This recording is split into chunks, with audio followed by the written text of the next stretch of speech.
Channel మీ చేతుల్లో ఎప్పుడు ఉంటాయి. ప్రభాకర్ రావు గురించి చెప్తున్నారు అంతా కూడా. అయితే ఈరోజు శంషాబాద్ ఎయిర్పోర్ట్ లో దిగగానే చూడండి ఆయన చుట్టూ ఎంతమంది బౌన్సర్స్ ఉన్నారో. 70 మంది బౌన్సర్స్ ని తన కుటుంబం తన కోసం ఏర్పాటు చేసిందట. 70 మంది ప్రైవేట్ బౌన్సర్ అని తన కుటుంబం ఏర్పాటు చేసింది.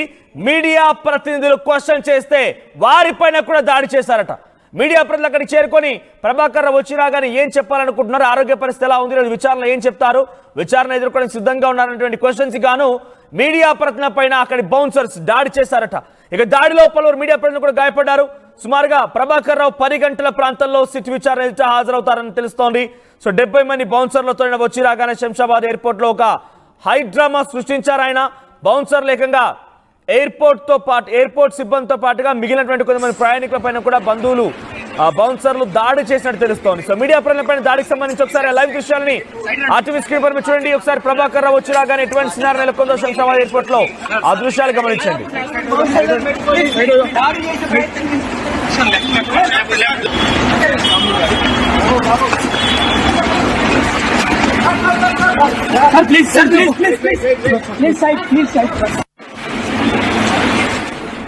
రైట్, బిగ్ ఎక్స్క్లూజివ్ ఆర్టీవీ ఆ విజువల్స్ చూపించే ప్రయత్నం చేస్తోంది. బౌన్సర్లతో మీడియా ప్రతినిధుల పైన ఎస్ఐబి మాజీ చీఫ్ దాడి చేయించే ప్రయత్నం చేశాడు. ఏ మాత్రం సమాధానం చెప్పకుండా అక్కడి నుంచి బంధువులు బౌన్సర్ల సాయంతో పరారైపోయాడు. ఇమిగ్రేషన్ అధికారులు అదుపులో తీసుకున్నారు. 10 గంటలకి ఆయన విచారణ కొనసాగే అవకాశం కనబడుతోంది. 10 గంటలకి ఆయన విచారణకి హాజరవుతారు. చూడండి ఒకసారి అక్కడికి మీడియా వాళ్ళు వచ్చి క్వశ్చన్ చేస్తుంటే ఆయనకి ఒక హై సెక్యూరిటీ 70 మంది బౌన్సర్లు, 70 మంది బౌన్సర్లు, ఒకరి కాదు ఇద్దరు కాదు 70 మంది బౌన్సర్లు. ఒక ప్రధాన అక్యూజ్డ్ గా ఇతరులు మాట్లాడుకునే ఫోన్ సంభాషణ ఒక అక్యూజ్డ్ గా నిందితుడిగా ఉన్నటువంటి ప్రభాకర్ రావుకి ఇంత పెద్ద సెక్యూరిటీ ఈ రోజు ఏర్పాటు చేశారు అని అంటే డెఫినెట్ గా దీని వెనుక బీఆర్ఎస్ పార్టీ హస్తం కూడా ఉందనేది ఒక అనుమానం కూడా ఉంది. సో గతంలో అనేక మార్లు అటు కేటీఆర్ అమెరికా పర్యటనకు వెళ్ళినప్పుడు కూడా ప్రభాకర్ రావు తో భేటీ అయిన ఒక చర్చ, ఒక ఆరోపణలు కూడా ఉన్నాయి. నువ్వు వచ్చినా కూడా నిన్ను విచారించే అవకాశం ఉంది, విచారించడంలో నువ్వెవరి పేరు చెప్పకూడదు అనేటువంటి ఒక ఇంటెన్షన్ ని, ఒక హుకుం ని, ఒక వార్నింగ్ ని ప్రభాకర్ రావుకి ఇచ్చినట్టుగా పెద్ద ఎత్తున బీఆర్ఎస్ పార్టీ విషయంలో కాంగ్రెస్ పార్టీ ఆరోపణలు చేస్తోంది. చాలా మంది కాంగ్రెస్ పార్టీ నాయకులు ఇదే మాట మాట్లాడుకొచ్చారు.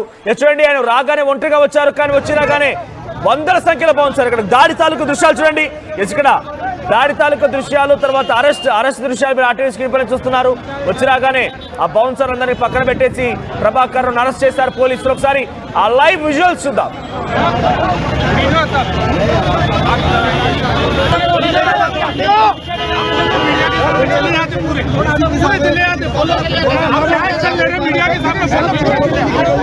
आप बोलो साहब के सामने, मीडिया के सामने आप बोल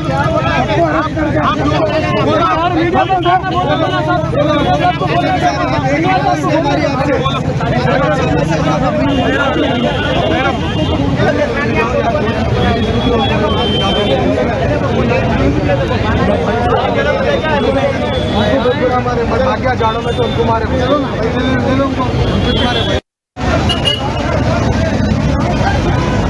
రైట్, ప్రస్తుతానికి ప్రభాకర్ అదుపు తీసుకున్నారు. ఈ రోజు 10 గంటలకి ఆయన విచారించే అవకాశం కనబడుతోంది. మరి ఆయన విచారణలో ఎటువంటి సమాధానం చెప్తారో చూడాలి. ముఖ్యమంత్రి అప్పటి పిసిసి అధ్యక్షుడు రేవంత్ రెడ్డి ఫోన్ ట్యాప్ చేయమని చెప్పింది ఎవరు, ఎటువంటి సమాచారం రాబట్టారు, ఎటువంటి రియల్ ఎస్టేట్ వ్యాపార దగ్గర నుంచి ఫోన్ ట్యాపింగ్ చేసి వారి సమాచారం తెలుసుకొని వారిపైన బ్లాక్ మెయిల్ కి దిగి వారి నుంచి ఎంత పెద్ద మొత్తం డబ్బులు సంపాదించారు. అసలు ప్రణీత్ రావు ఆ డాటాని ఎలా చిత్తు కింద చేసేసి మూసినదిలో పడేశాడు. ఆ డాటా ఏముంది, హీరో హీరోయిన్ల యొక్క ఫోన్లకు ట్యాప్ చేశారని ఆరోపణ ఉంది. కాబట్టి ఏ హీరోయిన్ ఫోన్ ట్యాప్ చేశారు, వారి సంసారాలను కుప్పకొల్చడం కూడా ఈ ఫోన్ ట్యాపింగ్ అనేది కాంగ్రెస్ పార్టీలో ఉన్నటువంటి కీలకమైన వ్యక్తులు మంత్రులంతా ఆరోపిస్తున్న నేపథ్యంలో ఎటువంటి ఫోన్ ట్యాపింగ్ చేశారు, వాళ్ళ యొక్క కుటుంబాలు నాశనం అవడానికి ఎవరెవరి ఫోన్లు ట్యాప్ చేయాల్సి వచ్చింది. సో ఫోన్ ట్యాపింగ్ అనేది ఎవరు చేయించారనే పైన ఈ రోజు ప్రభాకర్ రావుని క్వశ్చన్ చేసే అవకాశం ఉంది. ఆ తదుపరి బీఆర్ఎస్ పార్టీకి సంబంధించి అప్పటి ప్రభుత్వంలో కీలకంగా వ్యవహరించిన వ్యక్తులను కూడా ప్రభాకర్ రావు స్టేట్మెంట్ ఆధారితంగా నోటీసులు సర్వ్ చేసి వారిని కూడా విచారించే అవకాశం అవసరమైతే అరెస్ట్ చేస్తారు. ఇప్పటి వరకు 7.5 కాల పాటుగా కాంగ్రెస్ పార్టీ పెద్ద ఎత్తున అటు బీఆర్ఎస్ పార్టీని ఇరకాటలో పెట్టుకోవడం కోసం ఒకే ఒక కీలకమైన అంశం ఫోన్ ట్యాపింగ్ కేసే. సో ఈ ఫోన్ ట్యాపింగ్ కేసు సంబంధించి A1 ప్రధాన పాత్రధారి సూత్రధారి ప్రభాకర్ రావు ఇక్కడికి చేరుకున్నారు. కాబట్టి ఆయన ఎలా విచారిస్తారో చూడాలి. మధు, అప్డేట్స్ ఏంటి? ఈరోజు ప్రభాకర్ రావుని ఎటువంటి క్వశ్చన్స్ వేయబోతున్నారు? ప్రభాకర్ రావు రాకపోయినా బీఆర్ఎస్ పార్టీలో ఎటువంటి చర్చ కొనసాగుతోంది?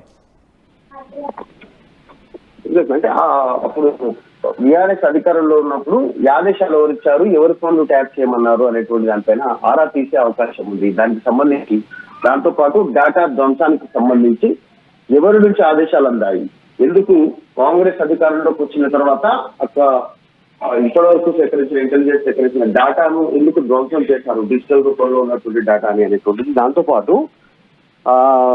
దేశద్రోహం కేసు కూడా నమోదయ్యే అవకాశం ఉంది. దాంట్లో నక్సల్స్ కు సంబంధించి, ఉగ్రవాదులకు సంబంధించి సెన్సిటివ్ సమాచారం కూడా ఇంటెలిజెన్స్ సేకరిస్తుంది. ఈ డేటా ధ్వంసం చేయబోతున్న సందర్భంలో మొత్తం డేటాను ధ్వంసం చేశారు.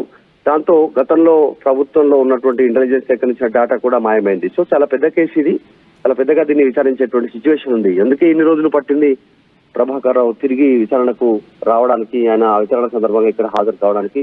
దీనిపైన చాలా పెద్ద ఎత్తున దృష్టి పెడతా ఉన్నారు. ఆఫీస్ కూడా మాసప్ ట్యాంక్ లో ఉన్నటువంటి ఈ సిటీ విచారణ ఆఫీస్ ని మాదాపూర్ ఆఫీస్ కి చేంజ్ చేశారు. దీంట్లో కూడా చాలా వ్యూహాత్మకంగా, చాలా సుదీర్ఘమైనటువంటి విచారణను ప్రభాకర్ రావు ఎదుర్కొనే అవకాశం ఉంది. ప్రభాకర్ రావు కేసులో నుంచి తప్పించుకునే అవకాశం కనిపించట్లేదు.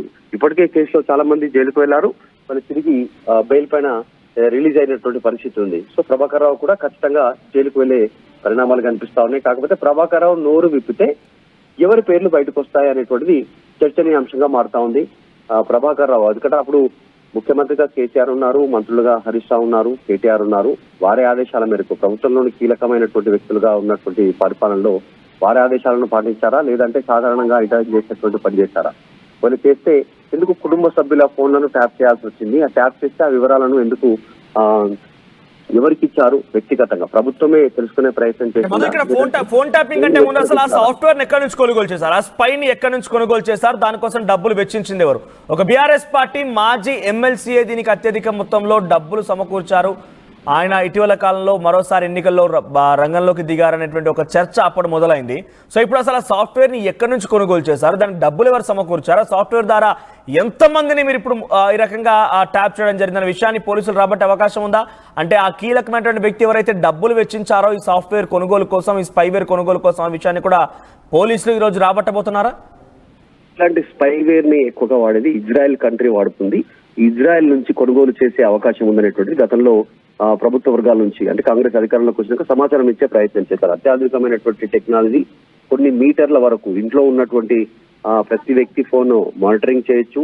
ఇంట్లో ఉండేటువంటి వైఫై కనెక్షన్ ద్వారా కనెక్ట్ అవుతా కూడా వాళ్ళు ఏం బ్రౌజ్ చేస్తా ఉన్నారు ఇంట్లో అనేటువంటి అంశాలు, ఆ ఫోన్లు కూడా కనెక్ట్ అయ్యేటువంటి అవకాశం ఉంటుంది. పూర్తి టెక్నాలజీ ద్వారా గతంలో రేవంత్ రెడ్డి ఇంటి పక్కనే ఒక అపార్ట్మెంట్ లో రూమ్ తీసుకొని అక్కడ వీళ్ళ ఇంటి పైన పూర్తి నిఘా వేశారు. ఇంట్లో ఎవరెవరితో మాట్లాడుతున్నారు, ఏ నెంబర్తో మాట్లాడుతున్నారు, ఏ అంశాలపైన మాట్లాడుతున్నారు, నివేదిక తయారు చేసి ప్రభుత్వానికి ఇచ్చినట్టుగా చెప్తా ఉన్నారు. మరి ఆ ప్రభుత్వం మౌఖిక ఆదేశాల ప్రకారమే చేస్తేనేమో ప్రభుత్వంలో పెద్దలు కాస్త వెసులుబాటు అయ్యే అవకాశం ఉంది. ప్రూఫ్ లేకపోతే లేదు, ఖచ్చితంగా మాకు చేయమని ఒత్తిడి చేశారు అనేటువంటిది మెసేజ్ రూపంలో, వాట్సాప్ రూపంలో కానీ ఇంకా ఇతరత్రకు సంబంధించిన రూపంలో కనుక రికవరీ చేయగలిగితే ప్రభుత్వంలో ఉన్న పెద్దలు, అప్పుడు ప్రభుత్వంలో ఉన్న పెద్దలు కూడా ఇబ్బందులు పడే అవకాశం ఉంది. దాంట్లో భాగంగానే ఇప్పుడు విచారణ జరిగే అవకాశం ఉంది. ప్రభాకర్ రావు వచ్చారు కాబట్టి ఈ కేసు విచారణ మరింత వేగవంతంగా ముందుకు పోయే అవకాశం కనిపిస్తా ఉంది. ఫోన్ ట్యాపింగ్ వ్యవహారం ప్రభుత్వం అధికారంలోకి రాగానే, కాంగ్రెస్ అధికారం చేపట్టగానే ఒక షేక్ చేసింది రెండు రాష్ట్రాలకు సంబంధించినటువంటి న్యూస్ లో ఫోన్ ట్యాపింగ్ వ్యవహారం అనేది. మరి ఎట్టగలకు ప్రభాకర్ రావు వచ్చారు, విచారణలో ఏ అంశాలు బయటపెడతారనేటువంటిది ఉత్కంఠంగా మారింది. కానీ బేసిక్గా మధు, ఇంటెలిజెన్స్ అధికారులు అంటేనే ముఖ్యమంత్రి రేవంత్ రెడ్డికి రిపోర్ట్ ఇస్తూ ఉంటారు. ఎప్పటికప్పుడు సమాచారాన్ని ఇటు ముఖ్యమంత్రి Revanth Reddy in the sense ముఖ్యమంత్రి ఎవరుంటే వాళ్ళకి ఇంటెలిజెన్స్ అధికారులు పూర్తిగా హోంమంత్రి ఆధీనంలో కాదు, ముఖ్యమంత్రికి సమాచారం చేరవేస్తూ ముఖ్యమంత్రి దగ్గర నుంచి ఆదేశాలు పాటిస్తూ ముందుకు వెళ్తుంటారు. సో అప్పటి ఎస్ఐబి చీఫ్గా వ్యవహరించిన ప్రభాకర్ రావుకి నిజంగా ఈ ఫోన్ ట్యాపింగ్ వ్యవహారంలో కేసీఆర్ ఆదేశాలు జారీ చేశారన్న క్వశ్చన్ కనుక రేస్ చేయాల్సి వస్తే ప్రభాకర్ రావు పూర్తి స్థాయిలో నిజాలు చెప్పే అవకాశం ఉంటుందంటారు. ఎందుకంటే ఆయన సుమారుగా 15 నెలల పాటు అక్కడే ఉన్నారు. మధ్య మధ్యలో బీఆర్ఎస్ పార్టీ ఎవరైతే అమెరికాకు వెళ్ళిపోయారో పర్యటనలో భాగంగా ప్రభాకర్ రావును కూడా భేటీ అయ్యారని ఒక ఆరోపణ కాంగ్రెస్ పార్టీ చేస్తోంది. కాబట్టి